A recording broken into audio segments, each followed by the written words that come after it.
성도 여러분들을 주님의 이름으로 환영하며 축복합니다.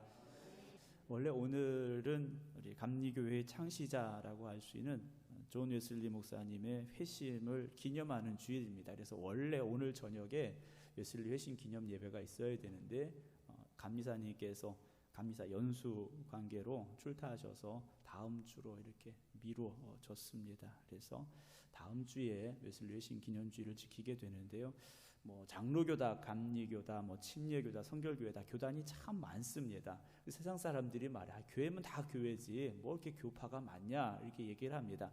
그러나 교파가 다르다고 그래서 믿는 하나님이 다른 게 아니고 우리가 받은 성경이 다른 건 아니죠.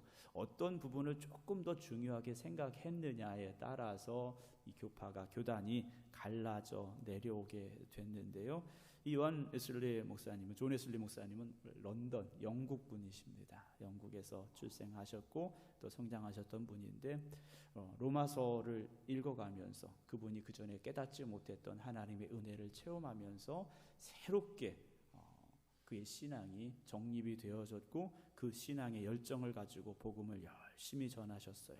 이분은 특별히 말 타고 복음을 전하러 다니셨다고 그래요. 1년에 한 13,000km를 말을 타고 다니시면서 복음을 전하셨다고 그래요. 요즘 승용차 운전을 하시는데 자동차 운전하시는데 운전을 그냥 보통 하시는 분들이 1년에 10,000km, 15,000km 이렇게 탑니다. 그런데 이 존 웨슬리 목사님은 얼마나 열심히 말을 타고 다니면서 복음을 전하셨으면 보통 요즘 우리가 차 운전하는 그런 거리를 말 타고 다니셨을까 이렇게 생각을 해보게 돼요. 이분이 이제 돌아가시고 나서 묘비를 작성을 하고 그분의 명언들을 이렇게 쭉 정리를 했는데요. 그분이 남기신 명언 3가지가 있습니다. 존 웨슬리 목사님을 바라보면서 남긴 3가지 중요한 말이 있는데요. 첫 번째는 세상에서 가장 좋은 것은 무엇일까요? 하나님이 우리와 함께 하신다는 것이다. 이게 세상에서 가장 좋은 것이라고 고백을 했어요. 여러분들에게서 좋은 것이 뭡니까? 여러분들이 정말 좋다고 생각하는 게 뭡니까? 하나님이 지금 나와 함께 하시는 것, 그게 나에게 있어서 가장 좋은 것입니다. 그리고 두 번째로는 우리가 잘 아는 말씀이에요. 세계는 나의 교구다. 그러니까 우리가 세계를 향해서 복음을 전해야 된다라는 말씀을 하셨고요. 또 한 가지 마지막 정말 중요한 얘기를 하셨어요. 그 말씀이 뭐냐면 하나님께서 당신의 일꾼을 땅에 묻으셨지만, 그렇죠, 사람이 죽었으니까 땅에 묻었어요. 하지만 당신의 일은 계속해서 나가신다 그랬어요. 하나님의 일꾼이 죽어서 땅에 하나님께서 묻으셨지만 하나님의 일은, 복음 전파의 귀한 사명은 계속해 나가도록 하나님께서 역사하신다라는 것이죠. 그 사명을 저와 여러분들이 감당해 나아가야 될 줄로 믿습니다. 우리가 그 사명을 가지고 살아가야 된다라는 것이죠. 그래서 교회의 사명은 다른 데 있지 않습니다. 영혼을 구원하는 데 있습니다. 영혼을 살리는 곳이 되어져야 됩니다. 그러려면 여러분들이 먼저 살아야 됩니다. 교회에 다니고 있는데, 지금 여기 있는데 영이 죽어 있어서는 안 된다라는 것이죠. 병원에 가보면 병실이 여러 곳이 있습니다. 일반 환자가 있는 병실이 있고, 중환자가 있는 병실이 있고, 집중 치료실이 있고, 이런저런 병실이 많이 있어요. 또 응급실도 있고, 그렇지 않습니까? 그런데 어떤 분들을 보면요, 호흡은 있지만 뇌가 움직이지 않는 분들이 있어요. 뇌가 죽은 분들이 있어요. 얼마나 안타깝습니까? 의식이 없지 않습니까? 우리가 여기 나와서 찬송하고 기도하는 것 호흡이 있는 것 같아요. 그런데 영이 죽어 있을 수도 있다라는 것이죠. 바라기는 오늘 예배드리는 여러분들의 영이 다시 살아나시고 회복되시기를 주님의 이름으로 축원합니다. 우리가 살아야 나가서 생명의 말씀을 전하고 복음을 전해서 죽어가는 영혼을 살릴 수가 있다라는 것이죠. 오늘 그 구원의 역사가 여러분들을 통하여 계속되기를 다시 한번 주님의 이름으로 축원합니다. 어제 이제 교회 앞에, 식당 앞에 일을 하시는데 시멘트를 사오셨어요. 시멘트는 한 포대에 40kg입니다. 꽤 무겁습니다. 근데 그 무거운 시멘트 포대를 우리 장로님들, 권사님들이 이렇게 옮기시는데 정말 미안하고 죄송한 마음이 가득했어요. 저도 그거 한번 들어보면 힘들어요. 허리도 아프고 야 이거 어떻게 들고 하느냐 하는데 기쁜 마음으로 하시더라고요. 무겁지만 그 무게를 기쁨으로 이겨내시더라고요. 우리 여기 이제 할머니 되시는 분들이 있잖아요. 할머니 할아버지 되시는 분들이 있는데 자녀들이 시집가고 장가가면 아이를 낳습니다. 손자 손녀가 생겨요. 그러면 그 손자 손녀가 얼마나 예쁘고 사랑스럽습니까? 근데 아이가 조금씩 커가면 어떻게 됩니까? 그냥 바닥에 누워있지만은 않아요. 안아줘야 되고 업어줘야 되고 이렇습니다. 근데 아이가 태어날 때는 3kg, 4kg지만 얘가 열심히 먹어요. 그러면 몸무게가 자꾸 늘어납니다. 5kg, 7kg, 10kg 막 늘어나요. 근데 아직 어려요. 칭얼거려요. 그럼 어떻게 해야 됩니까? 4kg짜리 아이는 안아줄 수 있겠지만 10kg짜리 아이는요 얼마나 무겁고 힘들겠습니까? 그런데 허리가 굽은 할머니가 10kg가 넘는 손자 손녀를 등에 업었어도요 얼굴에는 기쁨이 있고요 즐거움이 있어요. 그런 분들에게 10kg 쌀을 지고 가세요 그러면 화내실 거예요. 목사님 제가 지금 허리도 아프고 이 나이에 무슨 10kg 쌀을 지고 가겠습니까 하실 거예요. 그런데 10kg, 15kg 되는 손자 손녀는요 업어도요 무거운 게 아니라 기쁨이 있다라는 거죠. 제가 어제 글을 쭉 읽어가다 보니까 2021년도 우리나라 사망 원인, 사망의 이유에 대해서 쭉 나와 있더라고요. 1위부터 10위까지 쭉 나와 있는데 당연히 질병이 1, 2, 3, 4위입니다. 암, 심장마비 이런 것들이 쭉 나와요. 그런데 5번째를 보니까 사망의 원인 5번째 5위에 무엇이 나와 있느냐? 자살이 나와 있더라고요. 인구 10만 명당 1년에 25점 몇 명인가요? 그러니까 인구 10만 명당 26명이 자살을 한다. 그래서 우리나라 사망 원인이 되는 5번째 이유라고 통계청에서 발표를 했더라고요. 제가 전에 살던 당진의 인구가 17만 명입니다. 그렇게 계산을 해보니까요. 당진에서 1년에 스스로 목숨을 끊는 사람이 40명이 넘는다라는 계산이 나오더라고요. 우리나라 전체 인구로 따지면 얼마나 많은 사람이 스스로 목숨을 끊겠습니까? 이유가 여러 가지가 있겠죠. 그러나 한 가지로 정리를 해본다면 인생의 짐이 너무 무겁기 때문이죠. 그 짐을 지고 하루를 버텨낸다는 것이 너무 힘들기 때문에 그 짐을 내려놓을 수 있는 방법을 찾다 보니까 스스로 목숨을 끊게 되더라는 거예요. 사랑하는 성도 여러분, 오늘 여러분들이 지고 있는 세상의 짐은 어떤 짐입니까? 지고 가기 힘들어서 정말 이걸 내려놓고 싶을 수밖에 없는 무거운 짐을 지고 계신 분들이 많을 거예요.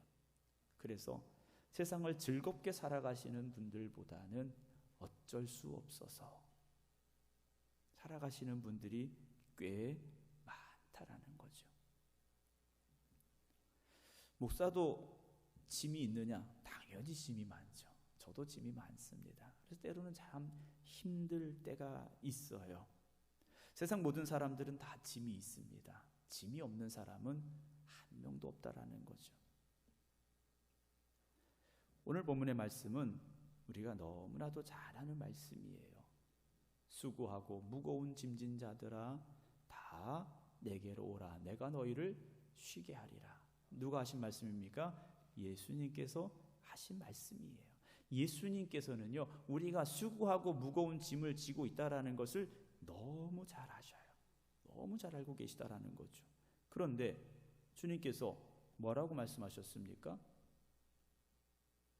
나의 멍에를 메고 내게 배워라 그러셨어요. 그러면 너희에게 너희 마음이 쉼을 얻을 것이다 하셨다라는 것이죠. 참 우리가 이 말씀을 보면서 이해가 되지 않아요. 왜 이런 말씀을 하셨을까 하는 거죠. 오늘 말씀을 우리가 조금 더 자세히 정확히 알려면 예수님께서 이 말씀을 하시기 전에 무슨 말씀을 하셨는가 우리가 한번 생각해 봐야 됩니다. 마태복음 11장 20절에서부터 이 말씀이 시작이 되어집니다. 예수님께서 권능을 가장 많이 행하신 고을들이, 그러니까 예수님이 이스라엘 지역을 다니시면서 예수님의 능력을 행하셨던 일들이 많이 있지 않습니까? 그런데 예를 든다면 생극에서 예수님께서 10가지의 능력을 행하셨다면 금왕에 가서도 똑같이 10가지의 능력을 행하셨느냐? 그렇진 않아요. 지역마다 가시는 곳마다 달랐더라는 거예요. 그런데 특별히 그 중에 권능을 가장 많이 행하신 고을들이 있었는데 이유는 뭡니까? 주님께서 권능을 행하셨던 이유는 그들에게 깨달음을 주시기 위해서, 천국의 복음을 증거하시기 위해서 더 많은 기적을 베푸셨더라는 거예요. 그런데 결과는 어땠습니까? 회개하지 않았다 그러셨어요. 주님께서 더 정성을 쏟으셨는데, 더 심혈을 기울이셨는데 그들이 회개하지 않았습니다. 그래서 그들을 책망하시게 되는데 대표적인 이름이 나와요. 21절에 화 있을진저 고라시나 화 있을진저 벳세다야 너희에게 행한 모든 권능을 두로와 시돈에서 행하였다라면 그들은 벌써 베옷을 입고 재앉아 회개했을 거다라고 그들을 책망하십니다. 23절에도 보게 되면요, 가버나움아 네가 하늘에까지 높아지겠느냐? 음부에까지 낮아지리라. 네게 행한 모든 권능을 소돔에서 행하였더라면 그 성이 오늘까지 있었으리라. 주님께서 안타깝게 그들을 책망하셨더라는 거죠. 주님께서 그들에게 기적을 베푸시고 이적을 베푸시고 말씀을 증거하셨던 이유가 뭡니까? 그들이 뭐 하라고요? 회개하라고. 회개해서 그들에게 다가올 하나님의 심판을 면하라고 주님께서 그들에게 말씀하셨다라는 것이죠. 주님께서는 말씀하셨고 증거하셨고 외치셨어요. 그런데 말씀을 들은 그들이 어땠습니까? 무시했다라는 거죠. 사랑하는 성도 여러분, 내 인생에 대한 책임은 누가 지는 겁니까? 결국 내가 지는 거지 않습니까? 여러분, 주님께서 우리에게 주고자 하시는 것은 심판이 아니지 않습니까? 우리에게 구원을 주시고 천국의 기쁨과 은혜를 누리게 하고자 주님께서 우리를 택하셨다라는 거죠. 그럼 우리는 주님의 그 뜻에 합당하게 말씀으로 거듭나고 회개하여서 말씀에 순종함으로 하나님 나라 백성으로 이 땅에 살다가 영원한 하나님의 나라에 들어가 안식과 평안을 누려야만 된다라는 것인데, 예수님께서 그렇게 기적을 베푸시고 이적을 베푸시고 말씀을 증거하셨는데도 그들이요 회개하지 않았다라는 겁니다. 25절 봅니다. 그때 예수님께서 말씀하셨어요. 천지의 주제이신 아버지죠. 이것을 지혜롭고 슬기 있는 자들에게는 어떻게 하셨습니까? 숨기시고 어린아이들에게는 나타내심을 감사합니다 그러셨어요. 마태복음 18장 3절에 오늘 본문에 기록하진 않았습니다만 예수님께서 그런 말씀하셨어요. 너희가 돌이켜 어린아이들과 같이 되지 아니하면 결단코 천국에 들어갑니까? 못 갑니까? 못 간다 그러셨어요. 어린아이와 같이 되어야 된다 하셨어요. 오늘 주님께서 하신 말씀을 다시 보세요. 어린아이들에게는 나타내셨다 그랬어요. 말씀을 기쁨으로 받아들였다라는 거죠. 우리가 어린아이가 다시 되라는 말씀이 아니에요. 어린아이와 같이 순수한 마음을 가지고 주님의 말씀을 받아들여서 그 말씀으로 우리가 깨닫고 거듭나고 새로워져야 된다라는 것이죠. 그때 주님께서 감사합니다 그러셨어요. 아니, 벳세다 고라신 이 사람들이 하나님께서 주신, 주님을 통해 주신 그 말씀을 들음에도 불구하고 회개하지 않았는데 왜 주님은 감사하셨을까 하는 것이죠. 왜 감사하셨을까요? 그것이 아버지의 뜻이고 아버지의 일이었기 때문이다라는 것이죠. 사랑하는 성도 여러분, 우리는 우리 뜻대로 되어져야 감사합니다. 우리 뜻대로 되어져야 응답이라고 생각합니다. 그런데 주님은요, 그렇게 열심히 힘써서 복음 전하셨는데 깨닫지 못하는 이들을 바라보시면서도 하나님 앞에서는 어떻게 하셨습니까? 감사하셨다라는 것이죠. 이것 또한 하나님의 뜻임을 주님은 고백하고 계셨다라는 겁니다. 우리가 인생을 살면서요, 삶을 살아가면서 대부분 성도들이 그래요. 내 뜻대로 되지 않으면 속상합니다. 내가 원하는 대로 되지 않으면 화가 나요. 그래서 인생을 더 힘들고 어렵게 살아가시는 분들이 있어요. 그런데 성경은 분명히 우리에게 무엇이라 말씀하고 있습니까? 범사에 감사라 그러셨어요. 내 뜻대로 안 돼도 감사할 수 있어야 됩니다. 내가 원하는 대로 안 돼도 감사할 수 있어야 돼요. 목사가 설교를 하고 함께 예배를 드릴 때 모든 성도들이 하나님의 은혜를 깨닫고 정말 그 말씀으로 거듭나고 새로워지면 얼마나 감사하겠습니까? 근데 때로는 그렇지 않을 수도 있어요. 그러나 저는 이 자리에 서 있는 것으로 감사해야 되죠. 왜냐, 하나님이 나를 부르셨으니까 그것으로 감사할 수 있어야 됩니다. 오늘은 뭐 어떤 성도님이 말씀만 듣고 딴 생각하다 간 것 같은데, 오늘은 누가 왔는데 어제 피곤한 일이 많았는지 예배 시간에 잠자다 갔는데, 그것으로 인해서 불평하고 원망하는 것이 아니라 그럼에도 그들을 이 자리까지 인도하신 하나님의 은혜와 섭리에 먼저 감사할 수 있어야 된다는 거죠. 그렇게 나오다 보면 언젠가는 말씀이 들려지게 될 것이고, 언젠가는 깨달아지게 될 것이고, 언젠가는 하나님 앞에 충성하는 하나님의 기쁨이 되는 사람이 될 줄로 믿으면서 저는 감사해야 된다는 거죠. 오늘 어떤 분이 말씀 안 듣고 잠을 잤어. 그것 때문에 제가 상처받고 속상해서는 안 된다라는 것이죠. 여러분들의 삶에 있어서 내 뜻이 먼저가 아니라 누구의 뜻이 먼저가 되어야 된다고 말씀드렸습니까? 하나님의 뜻이 먼저가 되어져야 된다 말씀을 드렸어요. 그럼 우리는 감사할 수 있다라는 거죠. 그래서 26절에 주님께서 이 말씀하시지 않습니까? 올소이다. 이렇게 된 것이 누구 뜻이라고요? 아버지 뜻이라고요. 그러면 불평하고 원망할 게 없지 않습니까? 내 뜻이 이루어지길 원한다면, 내 뜻대로 안 되면 속상하죠. 그런데 내 뜻이 아니라 이렇게 된 것이 아버지 뜻이라면 그것도 감사합니다. 우리는 말할 수 있어야 된다라는 것이죠. 그래서 오늘 27절 말씀으로 이어집니다. 내 아버지께서 모든 것을 내게 주셨으니 아버지 외에는 아들을 아는 자가 없고, 아들과 또 아들의 소원대로 계시를 받는 자 외에는 아버지를 아는 자가 없습니다 라고 말씀하셨어요. 아버지 외에는 아들을 아는 자가 없다. 정말 예수님이 누구인지를 정확하고 분명하게 지금 고백하고 있는 사람들이 사실 없다라는 거예요. 하지만 예수님께서 원하시는 대로 말씀을 증거하고 계시하실 때 그 말씀을 받는 사람은 하나님을 아는 사람이 될 수 있다. 주님께서 말씀해 주고 계시다라는 거죠. 오늘도 우리가 하나님의 말씀을 통해서 하나님을 밝히 알아가기를 주님은 기대하고 계시다라는 것이죠. 우리가 하나님이 어떤 분인지 모른 채 살아가서는 안 된다라는 것이죠. 이렇게 주님께서 말씀하시고 우리가 너무 잘 아는 바로 28절의 말씀을 하셨어요. 수고하고 무거운 짐진 자들아 그러셨어요. 자, 우리는 다 짐이 있다고 말씀을 드렸습니다. 인생을 살면서 짐이 없는 사람은 없어요. 누구나 다 짐을 지고 있다라는 거죠. 짐이 클 수도 있고 조금 적을 수도 있지만 다 그 짐은 힘들고 무거운 짐인 겁니다. 다 무거운 짐이에요. 우리가 보기에는 목사님 아무개는요 저보다 편안한 것 같아요. 저보다 삶이 좀 그래도 나은 것 같아요. 나는 너무 힘들어요 라고 말씀하시죠. 그런데요, 그 사람도 힘든 겁니다. 내가 보기에는 내가 더 무거운 것 같지만 그 사람은요 그 짐 때문에 나름대로 힘들어하고 어려워하고 있다라는 겁니다. 그런데 30절 봅니다. 이는 내 멍에는 쉽고 내 짐은 가볍다. 주님도 뭐가 있으시다고요?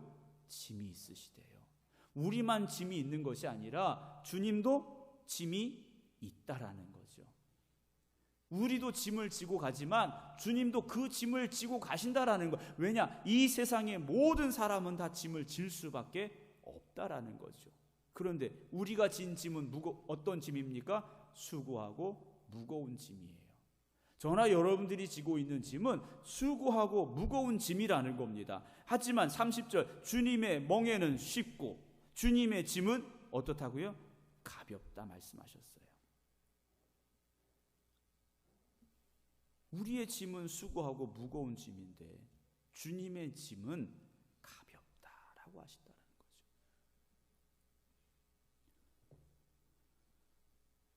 이제 찬송가가 하나 있는데요. 여러분 이 찬송가가 무겁습니까? 가볍습니까? 여기 있는 분들에게 찬송가는 가벼울 수밖에 없어요. 그런데 100일 된 아이에게 이 찬송가를 배 위에 올려놓으면 어떻게 되겠습니까? 숨쉬기 힘들겠죠. 그 아이에게는요 이게 무거운 짐이 될 수밖에 없는 거예요. 우리가 가지고 있는 세상의 짐은 누군가에게는 가볍지만 누군가에게는 무거운, 우리가 보기에는 그렇게 보일 수 있어요.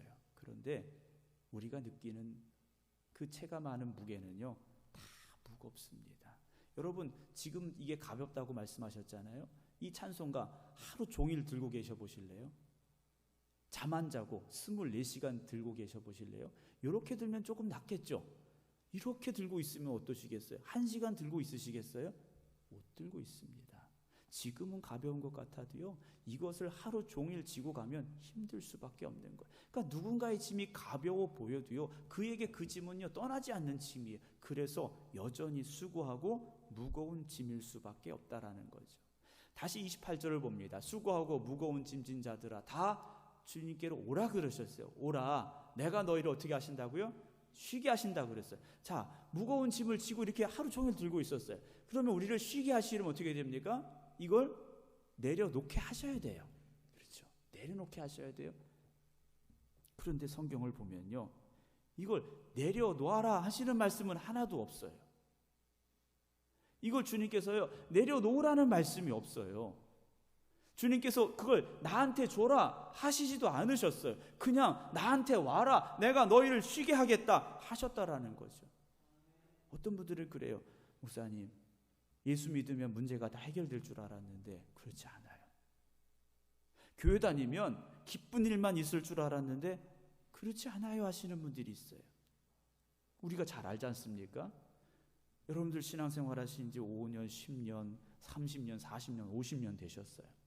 그럼 그렇게 오래 신앙생활 하셨으면 짐이 하나도 없어야 되는 게 맞습니다. 짐이 없어야 되는 게 맞아요.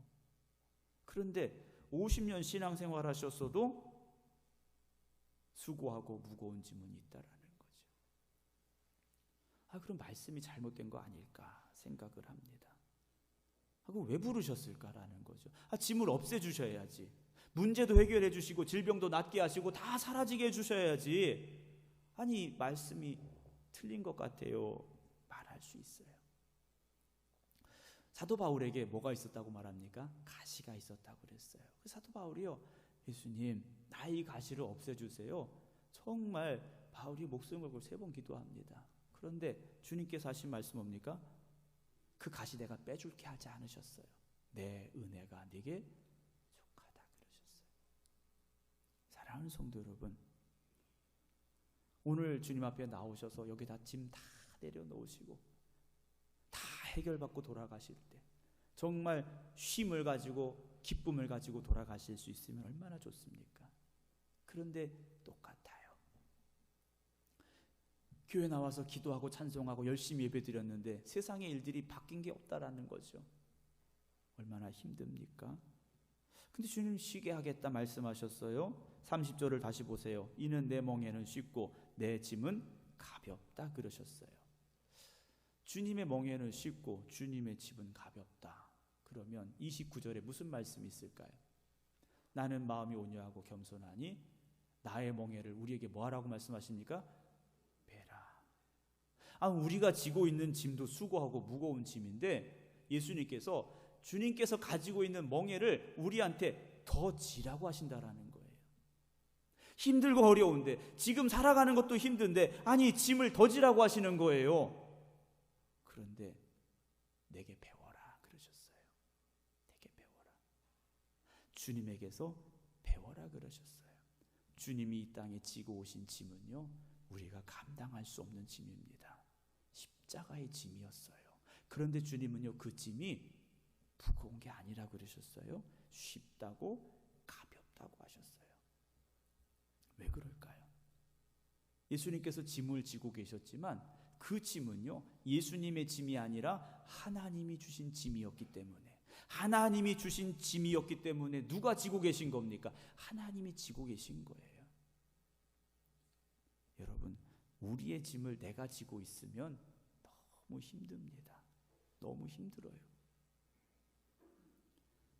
예전에는 자가용이 없어서 어딘가 멀리 가려면 자녀 집에 가고 어디 가려면 짐을 한 보따리씩 꾸려서 이렇게 가지고 갔어야 돼요. 저는 고등학교 때부터 집을 떠나서 이제 학교를 다녔는데요. 저희 어머니가 자취하고 있는 저희 집에 오실 때는 쌀도 가지고 오셔야 되고 반찬도 해가지고 오셔야 되고 보따리 이걸 싸가지고 지고 이고 오셨어요. 그걸 지고 이고 갈 때는 힘이 드셨겠죠. 그런데 버스 타면 어떻습니까? 버스 안에서도 그걸 이고 지고 있지는 않아요. 그렇지 않습니까? 짐칸에 넣든지 올려놓든지 바닥에 놓든지 하죠. 그러면 짐과 나는 같이 가는 거예요. 같이 가지만 무겁지 않아요. 여러분, 주님 앞에 나오셨으면 그 짐을 이제는 주님께서 함께 져 주심을 믿으시기 바랍니다. 내가 여전히 지고 가려고 하니까 힘든 거죠. 이건 내 짐이라고 생각하니까 어려운 거예요. 하지만 주님께 맡기시기 바랍니다. 주님께 의지하시기 바랍니다. 하나님이 우리를 어떻게 창조하셨습니까? 아담과 하와를 만드셔서요, 가서 농사져라 하지 않으셨어요. 밭 갈아라, 땀 흘려라 하지 않으셨어요. 에덴이라는 낙원에 살게 하셨어요. 여기서 네 마음껏 기쁨으로 살아라 하셨어요. 그런데 죄를 짓고 나니까 뭐 해야 됩니까? 가서 밭 갈아야 돼요. 땀 흘리고 수고하지 않으면 먹을 수가 없어요. 아이 낳는 해산의 고통을 겪지 않으면 아이를 낳을 수 없는 사람들이 되고 말았어요. 하나님이 우리를 처음 창조하셨을 때는요, 하나님이 그 짐을 대신 져주신 거예요. 우리는 그저 은혜 가운데 살라고 우리를 창조하셨더라는 거죠. 그런데 우리가 그 짐을 스스로 지고 가는 길로 나아가고 말았다라는 겁니다. 여러분, 이 시대를 살아가는 저와 여러분들이 여전히 수고하고 무거운 짐을 지고 살아가는 건 어쩔 수 없는 현실입니다. 하지만 주님께 나아오셔서 주님이 주시는 짐을 한번 더 져보시기 바랍니다. 내 짐도 힘든데 어떻게 목사님 그 짐을 집니까? 여러분, 걱정하지 마세요. 말씀 앞에 우리가 깨닫고 회개하고 주님의 말씀에 순종하는 것이 주님의 짐을 지는 겁니다. 제가 주님의 짐을 지라고 하니까 목사님 그러면 어제도 나와서 막 삽질하시고 뭐 힘들고 어렵게 하셨다는데 제가 맨날 그거 해야 되는 겁니까? 그 말씀이 아니에요. 매일 여기 와서 일하라는 말씀이 아니에요. 십자가 지고 길거리 다니라는 말씀이 아니에요. 말씀을 들음으로 그 말씀이 나를 깨닫게 하실 때 회개하시고 주시는 말씀에 순종하며 살아가시기 바랍니다. 그것이 주님이 짐을 지셨던 길이에요. 오늘도 우리가 주님의 짐을 진다라는 것은 다른 거 아닙니다. 주님 뜻에 나를 맡기는 겁니다. 그리고 그 말씀에 순종하는 겁니다. 그러면 우리의 짐을 주님께서 함께 져주시는 거예요. 그러면 내가 지고 있을 때는 무겁고 수고한 짐이 될 수밖에 없지만 주님이 함께 져주시면 그 짐은 가벼운 짐이 될 수 있습니다. 그게 믿음으로 살아가는 성도들에게 주시는 하나님의 안식이며 평안임을 깨달으시기 바랍니다. 예수 믿고 문제가 해결되지 않았어요? 하나님의 뜻이라면 아직 해결되지 않을 수도 있는 겁니다. 예수 믿고 병 고치지 못했어요? 아직 그것이 하나님의 뜻일 수 있어요. 그러나 우리의 수고하고 무거운 짐을 주님께서 함께 져주시기 때문에 주님이 주시는 참된 안식과 평안을 우리가 누리게 될 수 있고, 그로 인하여 우리는 참된 쉼을 누릴 수 있게 됨을 기억하시기 바랍니다. 주님께서 이 땅에 오셔서 고통 가운데 살다 가셨느냐? 아니셨어요.